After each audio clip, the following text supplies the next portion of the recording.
What if I told you that some of reggae's biggest stars live like they're broke?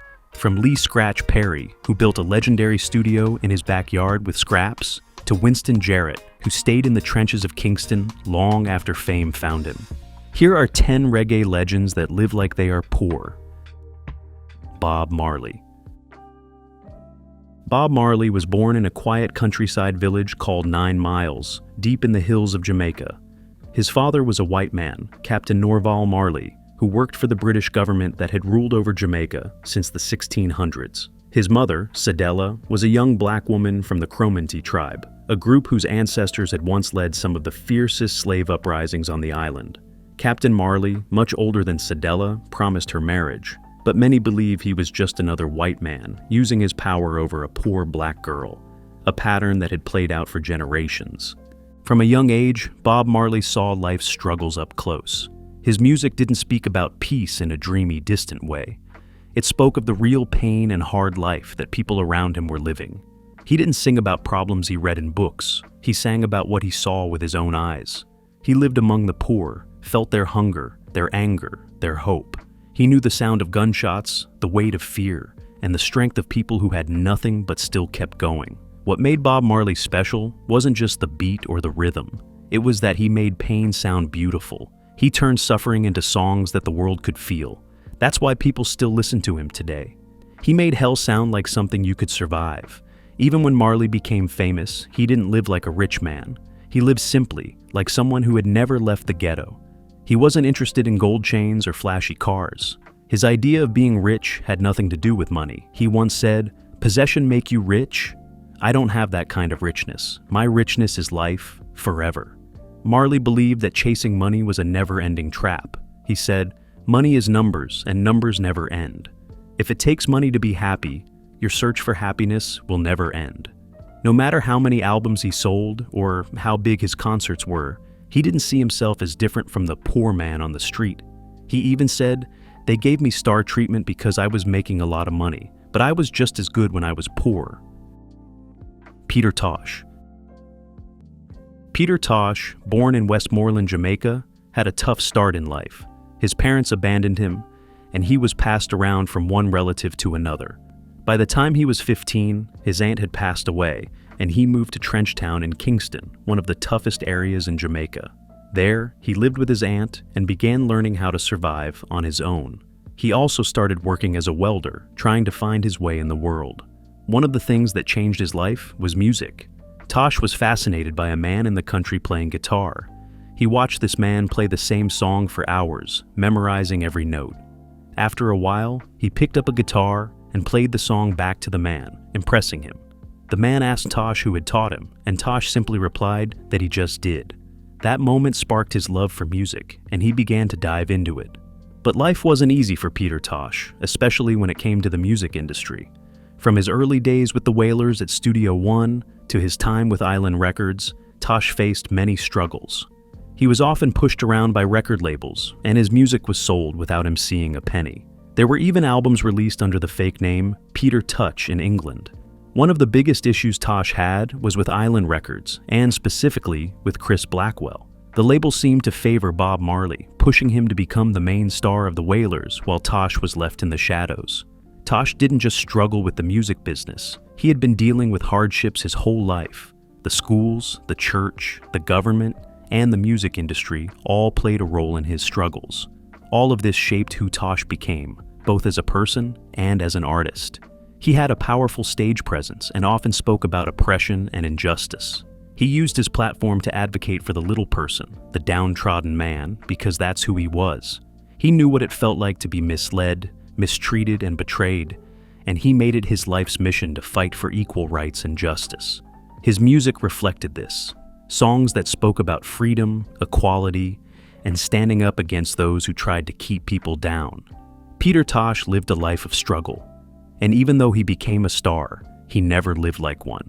His lifestyle was simple. Even though he had the money and fame, he stayed true to his roots, living like he was still that young man from Trenchtown. Despite the success he achieved, he remained connected to the real struggles of everyday people, which is part of what made his music so powerful. Keith Richards, a member of the Rolling Stones, later reflected on a shocking moment with Tosh. He revealed how he allowed Tosh to stay in his Jamaican apartment while he wasn't around. Max Romeo. Max Romeo was born in St. Decker, St. Ann Parish, Jamaica, into a tough life. From a young age, he worked on a sugar plantation, which gave him a sense of the harsh realities of life. But his passion for music sparked early on, and at 18, he won a local talent contest. This victory was his ticket out, so he headed to Kingston with hopes of making it in the music world. He joined a vocal group called The Emotions, which helped him get his first exposure to the music scene. A few years later, in 1968, Max took the leap into a solo career. His first big hit, Wet Dream, caused quite a stir and even got banned by the BBC because of its controversial content. Despite the ban, the song still made its way into the top 10 on the UK charts, catapulting Max Romeo to international fame.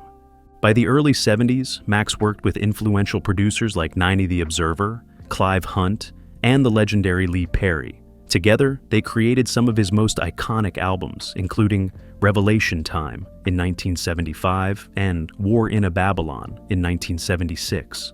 Songs like War in a Babylon, One Step Forward, and Chase the Devil became reggae classics. Max Romeo had truly cemented himself as a cornerstone of reggae music. However, by the late 70s, Max became disillusioned with the political situation in Jamaica. Despite the hopes for change under Manley's government, he felt that the promises made to the poor had not been fulfilled, and the violence in the country had only worsened. This led him to move to New York, where he hoped to find a fresh start. But even there, Max grew disappointed by what he saw and eventually returned to Jamaica. For a while, he stepped away from the music business altogether and focused on his farm, living a simple life.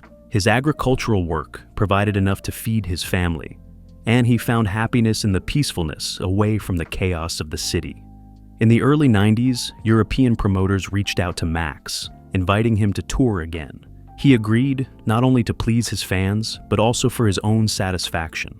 In the early 2000s, he started releasing new albums like Perilous Times, A Little Time for Jah, Horror Zone, and Words from the Brave, keeping his connection to his fans alive. However, in his later years, Max Romeo faced some tough legal battles. He claimed that he hadn't been fairly compensated for his music, and he spent years fighting for what he believed was owed to him. In early 2025, just months before his passing, he sued Universal Music Group and Polygram Publishing for $15 million over the rights to his music. Sizzla. Sizzla, Kalonji, is a reggae legend known for his fiery lyrics and deep Rastafarian faith. His music, filled with messages of social justice and spirituality, has touched people around the world. Despite his fame, Sizzla's life reflects the simplicity of his beliefs, as he intentionally chooses a lifestyle that focuses more on community than material wealth. Many people mistake his modest way of living for poverty, but it's really a conscious decision based on his spiritual and social values. Sizzla grew up in Augusttown, Jamaica, where he embraced Rastafarianism at an early age. He joined the Bobo Ashanti sect, which emphasizes living naturally and rejecting materialism. His music blends conscious reggae with dancehall, and it speaks to the struggles of everyday people, calling for change and unity. This combination of spirituality and activism has made him a beloved figure in reggae music. One of Sizzla's most important contributions to his community is the establishment of Judgment Yard. Located at 41 Augusttown Road, this center serves as a hub for the community, offering a space for local youth to connect with music, find guidance, and build a better future. Judgment Yard also houses Sizzla's top-of-the-line studio and his record label, Kalonji Records. As the founder of the Yard, Sizzla has been a mentor to many young people, guiding them not only in music, but in life as well. In August 2011, Sizzla's life took a scary turn when he was hit by a bus while riding his motorcycle near Runaway Bay in St. Ann, Jamaica. The incident led to false reports of his death, but Sizzla bounced back quickly and was back in the studio by the start of the next year. Unfortunately, in October 2019, he was involved in another motorcycle accident and broke his ankle. Fans were disappointed to see him get hurt again, with some questioning why he continued to take risks on a bike after his previous accident in 2011. One fan said, "He never learns," while others wished him a speedy recovery and hoped he'd stop performing stunts that could put his life in danger.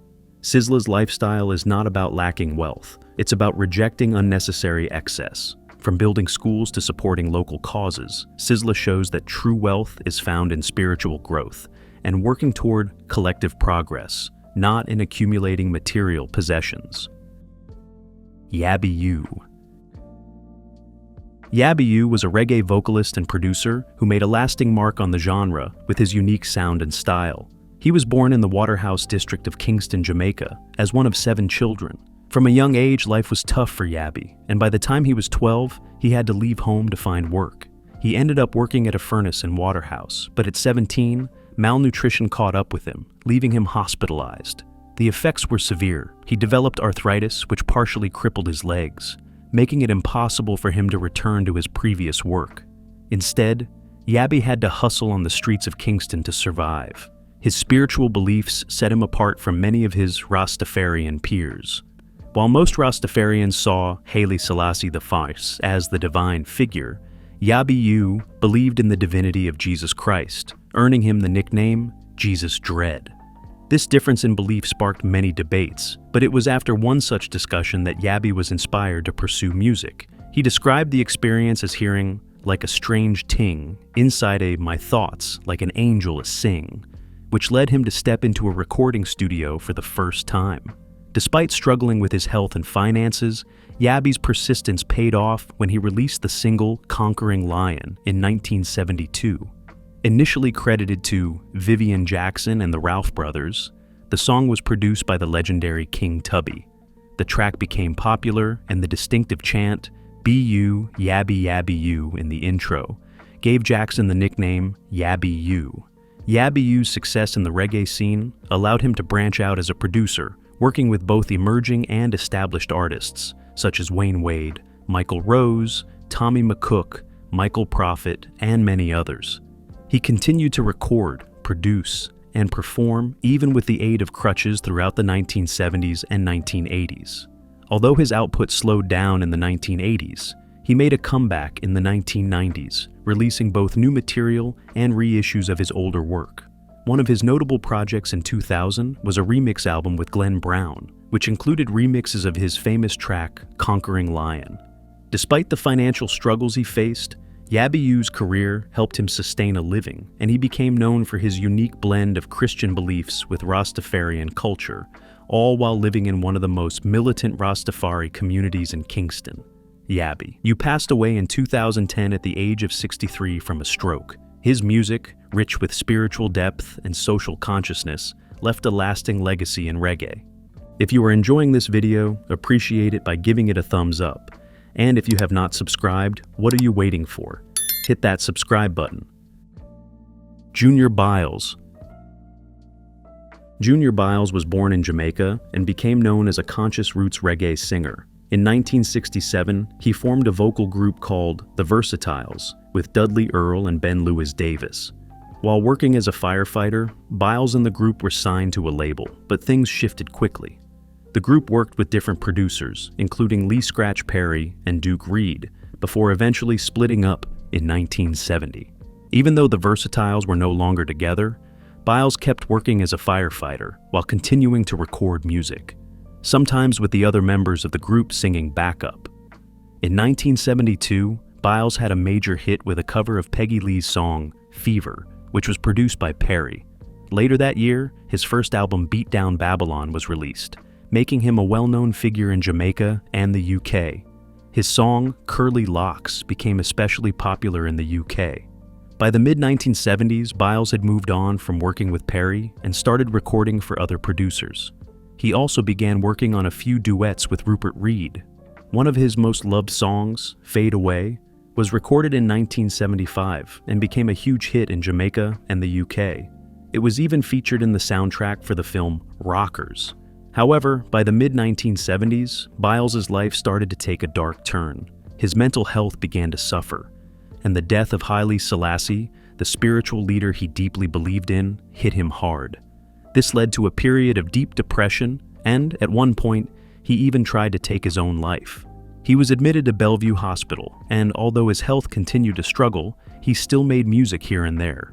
But by the end of 1976, he had almost disappeared from the music scene. He tried to come back in 1978, recording a few singles, but it was clear that his mental and physical health were still in decline. By 1982, he was back in the studio, working on new music with a New York City label, but personal tragedies piled up. His mother passed away, and he lost his home in a fire. His wife and children moved to the United States, and Biles was left alone. Sadly, his struggles didn't end there. By the mid-1980s, despite a few attempts to return to music, Biles was living on the streets. He was scavenging for food in dumpsters and begging for money. His health was worsening, and his music career was all but forgotten. Although he had a few brief moments of activity, such as recording singles and playing some live shows in the late 1980s and 1990s, his life had spiraled into poverty and hardship. He recorded a couple of songs in the early 2000s and made a return to live performances in 2004, but his struggles with mental health and illness never fully left him. In the late 2000s and 10s, his health became a public concern again when he was diagnosed with prostate cancer. His legacy as an important reggae artist started to receive renewed attention, and in early 2019, a concert was held to celebrate his life and music. The following year, dancehall artist Bounty Killer's Charity Foundation gave Biles a large donation, which was a much-needed act of support after all the hardships Biles had faced. Don Drummond. Don Drummond was born in Kingston, Jamaica, sometime in the early 1930s. Some say 1932, others say 1934. His father worked hard doing labor jobs, and his mother cleaned houses to make a living. From a young age, Don was restless. He didn't care much for school and started skipping classes by the time he was 9. When he did show up, he didn't pay attention and mostly fooled around. Eventually, his mother couldn't handle his behavior anymore, and the court sent him to Alpha Boys School, a place for troubled boys. The school taught regular subjects half the day, and trades like gardening and tile making the other half. Don wasn't interested in any of that. But when it came to music, something clicked. The school band director saw his natural talent and let him try different instruments. Don settled on the trombone, and very quickly he was playing better than students who had been learning for years. That trombone would change his life. In the 1950s, a new kind of music started growing in Jamaica, ska. It had jazzy horns, upbeat rhythms, and a strong local flavor. It was the sound of a young, newly independent Jamaica, and Don Drummond was right there in the center of it. At only 18, he joined the best jazz group on the island, the Eric Dean's Orchestra. He impressed everyone, but his time there ended suddenly when the bandleader's girlfriend became a little too fond of Don. Even so, his reputation as Jamaica's best trombonist grew fast. By 1955, he was leading his own band and working with top musicians. When Studio One, Jamaica's most legendary recording studio, launched in 1964, Don was hired as part of the Skatalites. This was despite his reputation for being unreliable. Don struggled with serious mental health problems. He was in and out of Bellevue Hospital, Jamaica's psychiatric hospital. When he was out and clear-headed, his music was brilliant, but sometimes he would show up at a gig, take apart his trombone, shine it carefully, put it back together, and then wander off without playing a single note. Don also fell in love with a woman named Anita Mahfood, a bold and beautiful dancer known on stage as Margarita. Margarita danced nearly naked during her performances, and Don hated it. On New Year's, in 1965, things took a tragic turn. Don was supposed to perform that night with the Skatalites, but he never showed. Margarita had just finished a show and caught a ride home with some friends. They saw her go inside her house and drove off. The next morning, Jamaica woke up to shocking news on the radio. Don Drummond had killed her. After that, Don never played again. He never got to perform outside Jamaica. He didn't live a glamorous life. Even when he was one of the most talented musicians on the island, he was also a man who suffered quietly. He didn't have riches. He didn't have peace. He moved through life with music in his heart and pain in his mind, sometimes living like someone completely forgotten, broke, misunderstood, and battling demons no one could see. Still, despite all of that, Don Drummond is remembered today as one of Jamaica's greatest musicians. Desmond Decker. Desmond Decker was a Jamaican singer and songwriter who helped bring ska, rocksteady, and reggae music to the world. But his journey was far from easy. After his mother passed away, Desmond moved from Kingston to live with family in the countryside, first in St. Mary, then in St. Thomas. He started training to become a tailor, but eventually returned to Kingston and took a job as a welder. Even while working with heavy tools and metal, Desmond was always singing. His co-workers noticed his voice and kept telling him, "You should try music, man." He took their advice, and after some time, he finally landed a record deal. But things didn't take off right away. It took 2 years before his first song came out. Still, Desmond didn't give up. Around this time, he also noticed a young welder named Bob Marley who had talent. Desmond brought Bob to his producer, helping him take his first steps into the music world. Bob Marley always respected Desmond for that. In 1963, Desmond's big break came when his song, "Honor Your Mother and Father," became a hit in Jamaica. That success opened the door for more popular tracks like "Sinners," "Prepare," "Labor for Learning," and "King of Ska." With each song, he grew more famous on the island. Then came 1968, when everything changed. Desmond released "Israelites," a song that mixed catchy rhythm with a serious message about hardship and poverty. It became a massive hit, not just in Jamaica, but all over the world. In 1969, "Israelites" topped the charts in the UK and made it into the top 10 in America. It was the first time Jamaican music had such success internationally. For a moment, Desmond Decker was on top of the world. But the good times didn't last forever. In 1971, his longtime producer and mentor, Leslie Kong, died suddenly of a heart attack. Without him, Desmond's career lost direction. He moved to the UK hoping for a fresh start, but his music struggled to find the same success. He had a brief comeback in 1975 with "Sing a Little Song," and later released albums on a punk label, but none sold very well. Even though he had once been an international star, Desmond started to face serious financial problems. He made great music, but poor management and unpaid royalties meant that the money wasn't coming in. In 1984, he was officially declared bankrupt. He had to live a humble life, no fancy cars, no big house, just doing whatever he could to stay afloat. Even after a new version of "Israelites" was released in the 1990s, which brought him a little bit of fame again, his financial troubles continued. Despite giving the world one of the most iconic reggae songs ever, Desmond Decker spent much of his later life like a man forgotten by the very industry he helped build. Desmond Decker passed away from a heart attack on May 25, 2006, in his small home in Thornton Heath, London. He was 64 years old. Even though he died with little, his voice still lives on in the songs that helped bring Jamaican music to the world. Winston Jarrett. Winston Jarrett was born in Lime Tree Gardens, a quiet place in the parish of St. Anne, Jamaica. But when he was just 5 years old, his family moved to Kingston. They settled in a rough part of town called Jonestown, which sat right next to the even tougher area of Trenchtown. Life wasn't easy there. Many families shared small, crowded spaces. Winston and his family lived in a tenement yard on 4th Street, where everyone knew each other, and not much money went around. One of his neighbors was a well-known local singer named Alton Ellis. Alton had already recorded some popular songs, and was working with a big producer named Clement Dodd. In 1965, Alton heard Winston sing, and decided to form a harmony group with him and another young man named Edgar Gordon. They called themselves Alton and the Flames. The group went to audition at Treasure Isle Studio, run by the powerful producer Duke Reid. Reid's top music man, Leroy Cole, loved what he heard. Not long after, the group began recording songs that would become classics in Jamaica's rock-steady music scene. They were young, hungry, and making hit after hit. But by 1967, Alton wanted to go solo, so the group split.